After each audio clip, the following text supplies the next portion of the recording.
Nebraska at Purdue. It's Friday forecast time. Sean, let's talk about how this team can regroup. How does Nebraska pick itself up after a disappointing showing against Indiana? I think a win just cures a lot of things right now, and there were some things offensively you're like, wow, this is what it's supposed to look like. We saw last week over 500 yards, tempo, pace, rhythm, all of it was out there for Nebraska offensively, but defensively that, as we know, was where a lot of the issues were. There's still mistakes being made, but if they could put together another game like that offensively minus that big mistake, I think it would go a long way in getting a win in West Lafayette. Are you surprised they're still having these little things, conversations, game 20 into the Scott Frost era? I just think we're learning that this team is very young.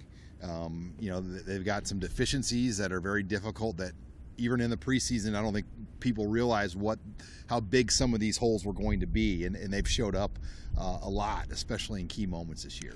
What do you think offensively? Obviously, Wan'Dale Robinson will be a huge storyline going into Purdue. His relationship with Rondale Moore is pretty unique. Yeah, it's Rondale, and they came from the same area of Louisville, and work with the same trainer growing up. They trained together during breaks in the off season, so that will be, I think, one of the more focused on games within the games. Now, that is if Rondale Moore plays. We'll get an idea. He's been hurt with a hamstring injury since game 4. I was joking with the guy, is there a chance they'd hold him out for a 4-game red shirt? And he goes, he's only going to be in school 3 years. I mean, he's not going to, they're not worried about Rondale Moore being a 5th-year senior in West Lafayette at this point. But it should be fun to see two guys, very similar players that know each other well. And this could be one of maybe 2 matchups they'll have in their careers together. Yeah, Wan'Dale Robinson said that he texts and FaceTimes and Snapchats, and he says it's just good, lighthearted trash talk. Neither of them gets underneath each other's skin. He even calls them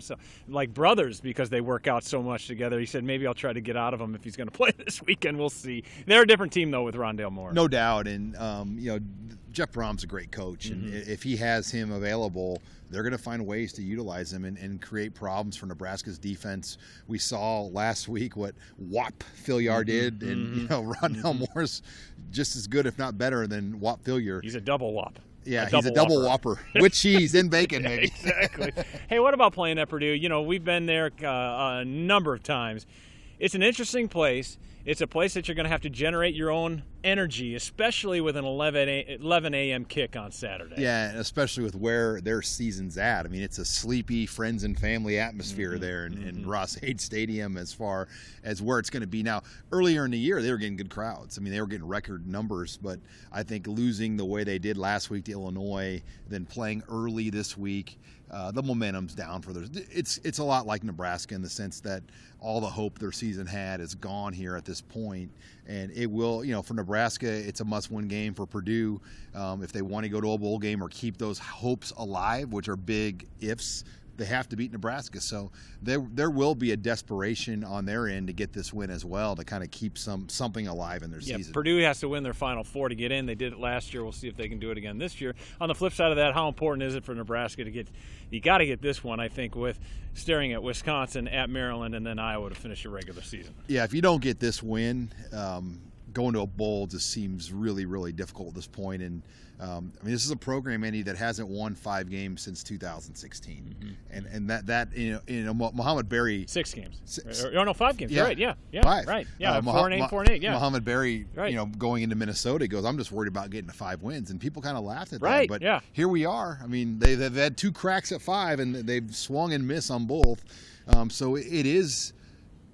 Like it or not, that's where it's at right now. They have to focus on getting win number 5. It's a lot of players on this football team have never been a part of a team that's won 5 games. Yeah, that seems so strange. You say 5, it seems like that's just a given. But yeah, it is true. They have not won 5 games in a couple of years. I just gave you one of your things. It is mind-boggling to see. Well, to get 6, you got to win 5. We'll see. What is the one thing that Nebraska has to do to get that 5th win?